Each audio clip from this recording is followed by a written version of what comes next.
Now, what I'm going to talk about is the replacement of violence by the rule of law. This is central to this issue. As we know, Israel has occupied the West Bank since 1967, and since that time has been relentlessly filling it with settlers in a process of colonization. What is the British government's position on this? Well, the British government say, in a statement, a recent statement, that the settlements are illegal. This is what they say. I quote, "Settlements are illegal under international law, constitute an obstacle to peace, and threaten to make a two-state solution to the Israeli-Palestinian conflict impossible." Right, so they're illegal, they make a solution impossible. We can all agree with that. But what is the British government position on support or not for Israel? The British government is firmly in support of Israel, just as the American government is. It will do nothing about forcing legality onto Israel. You don't have to be a genius to spot the contradiction in the British government position. Even the American government say that the settlements are illegal. The United Nations, the International Court of Justice, everybody except Israel says that the settlements are illegal. So what are they doing about it? The British government, the European governments, the American government, precisely nothing. This creates a very strange situation, and that is where we come in, because we are the only hope in this situation. Recently, the British Parliament voted by a large majority to recognise a Palestinian state.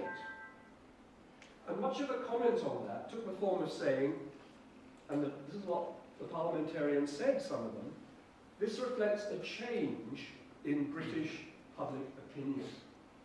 So what's happening is, this deeply pro-Israeli political establishment is catching up with British public opinion, which is changing, thanks to people like you. Now, the boycott is not just about applying economic pressure to Israel. That's a very difficult thing to do. It will do that eventually. But it's much, much more than that. The boycott creates publicity. It prevents the ethnic cleansing of the West Bank slipping off the agenda, disappearing from public consciousness. It creates discussion and dialogue.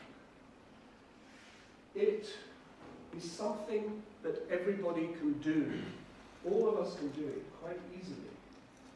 Moreover, it constitutes a wonderful organizational rallying point for those people who believe that it is wrong to occupy and colonize land that doesn't belong to you. And that is the majority of people. So that is what the boycott is about.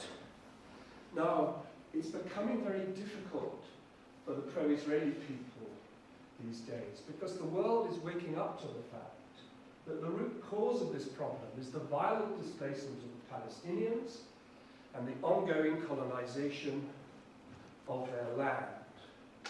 And it's very difficult to find people here, in this country, who will defend that.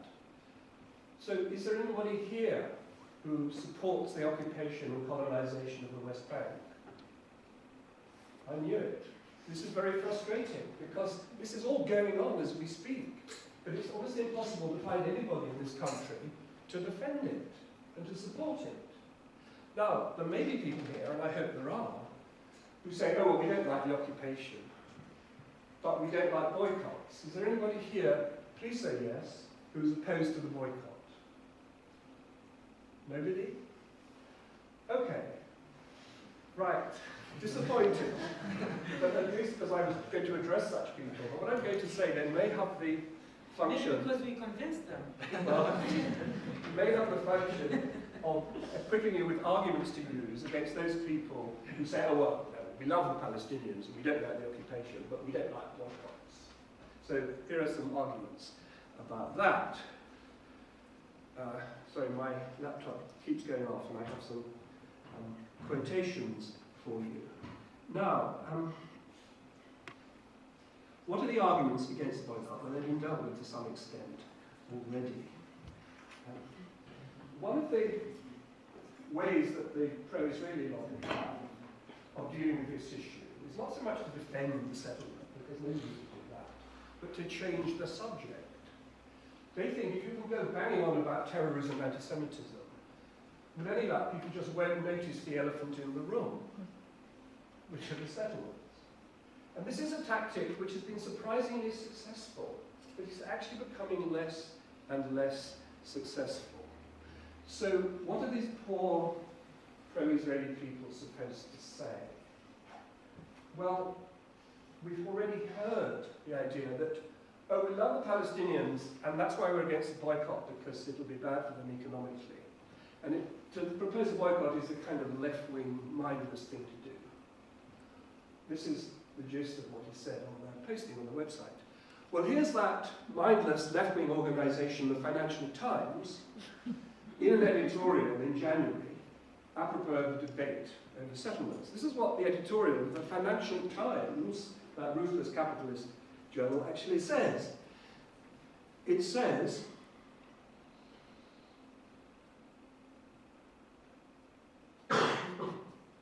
it is disingenuous to romanticize settlement enterprises.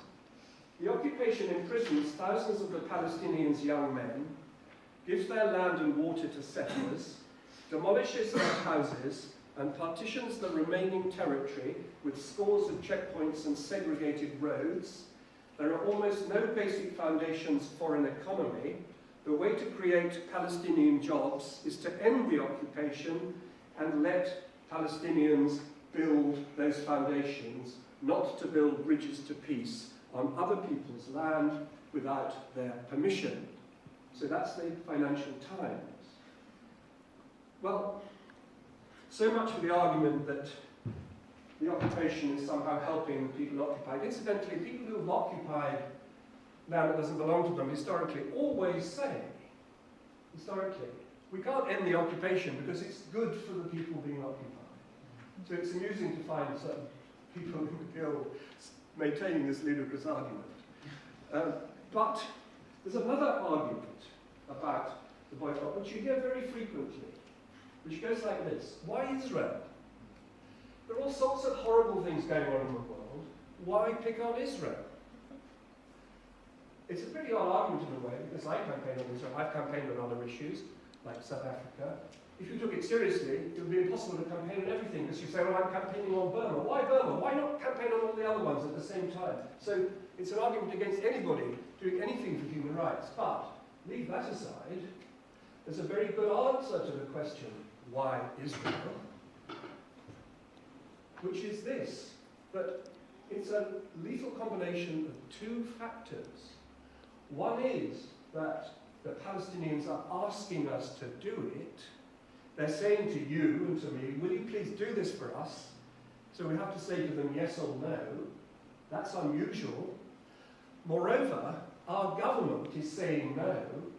Our government is supporting Israel. It would be ludicrous, wouldn't it, to go to the streets with leaflets condemning ISIS, or write to your MP, it's been brought to our attention that ISIS Islamic State are a brutal organisation. That would be ludicrous, because everybody hates ISIS. The British government is taking military action against ISIS. So all these other issues, of course they're important, but they're not issues in which the British government's on the wrong side. Generally it's on the right side. Moreover, the Palestinians are asking us to do this. And it's that combination which makes this issue unique. So that, for example, to take another example, in 1991 there was the first Gulf War against Kuwait. Why was there a Gulf War against Kuwait in which the Americans and the British took action against Saddam Hussein? Because Saddam Hussein was illegally occupying Kuwait. Now, for a lot of people, this looks like double standards. If Saddam Hussein illegally occupies land that doesn't belong to him, you take military action against him. If Israel does it, you support them. And it's very difficult to respond to that argument. And I'm actually not saying that we should invade Israel. Though, if I supported the First Gulf War, I have to say that, morally speaking, occupation of people's land illegally is wrong whoever does it, whether it's Iraq or Israel. So put that to your pro-Israeli friends. But I'm not saying we should take military action which of course is anyway unrealistic. I'm saying that we should take some action. And this action proposed by the Guild is extremely mild. It is the mildest possible action.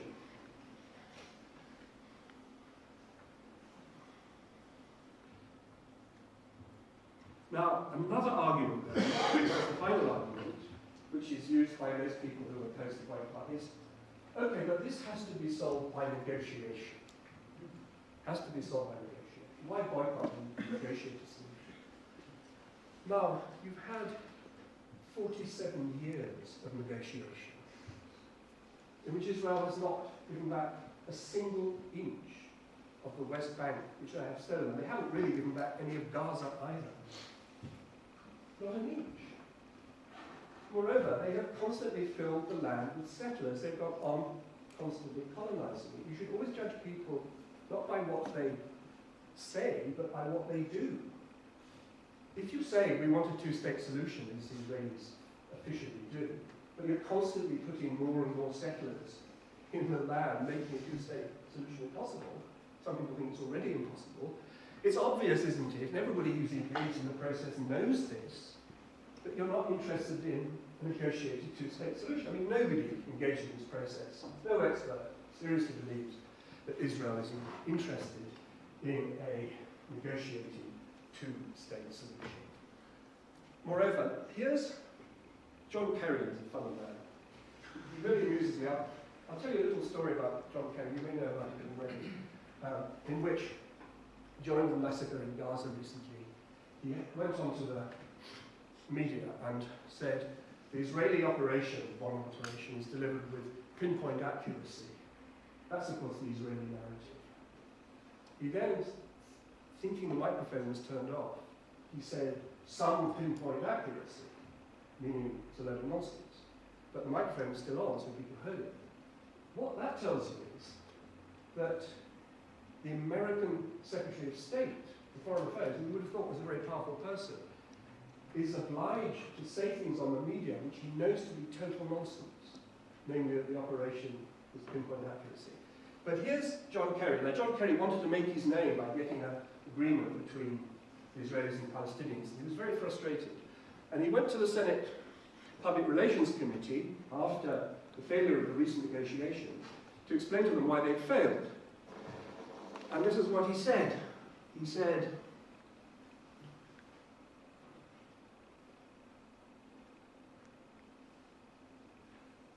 Israel didn't release the Palestinian prisoners on the day they were supposed to be freed, and another day passed, and another day, and then another 700 settlement units were announced in Jerusalem, and poof, that's his word, not mine, and poof, said Kerry, that was sort of the moment, namely that was the point at which the whole process of negotiation came to an end. The Israelis failed to deliver on prisoner release and simply decided to scupper the negotiations by announcing 700 more settled units, which of course will make the whole process completely impossible and reveals the real intentions of the Israelis, which is of course to colonize more and more the West Bank, because that is what they have been doing. So there are no negotiations, there's no prospect of negotiation, nobody believes there's any prospect of negotiation, there are no plans by the Western governments to pressure Israel into stopping its ethnic cleansing. That is where we come in. That is where a change in public opinion is necessary. And the boycott, the pressure that it puts on Israel, but above all, the way it acts as a rallying point for public opinion then becomes absolutely crucial, because we are the only hope that these Palestinians have. Imagine that your land is expropriated, your houses are demolished, your olive groves are destroyed, your sheep are poisoned, your water is expropriated, your people are imprisoned for long periods without trial if they try to resist, endless curfews and checkpoints, and you can't even use the roads in your own land. Imagine all of that. Then imagine you're saying to us, please do something very small. It doesn't involve you in any effort or danger. Just support the boycott. Let's just do that. And let's just get our friends to do it and get everybody to do it. I first supported the academic boycott several years ago when it wasn't the mainstream activity which it is now becoming. And there was a lot of publicity. I was on the front page of Haaretz, the Israeli newspaper. Great. It's like being given a megaphone. And of course, I had hundreds of emails, many of them mindless abuse, but lots of emails of support, including emails from, of course, Palestinians. And one of the emails said, and I still have it, because it's my proudest possession.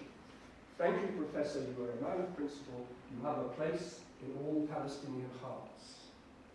So we too can have a place in all Palestinian hearts. We are the only hope for the Palestinians, us and people like us all over the world. So congratulations to the student for this campaign. Let's get out and persuade people to vote. Thank you for listening.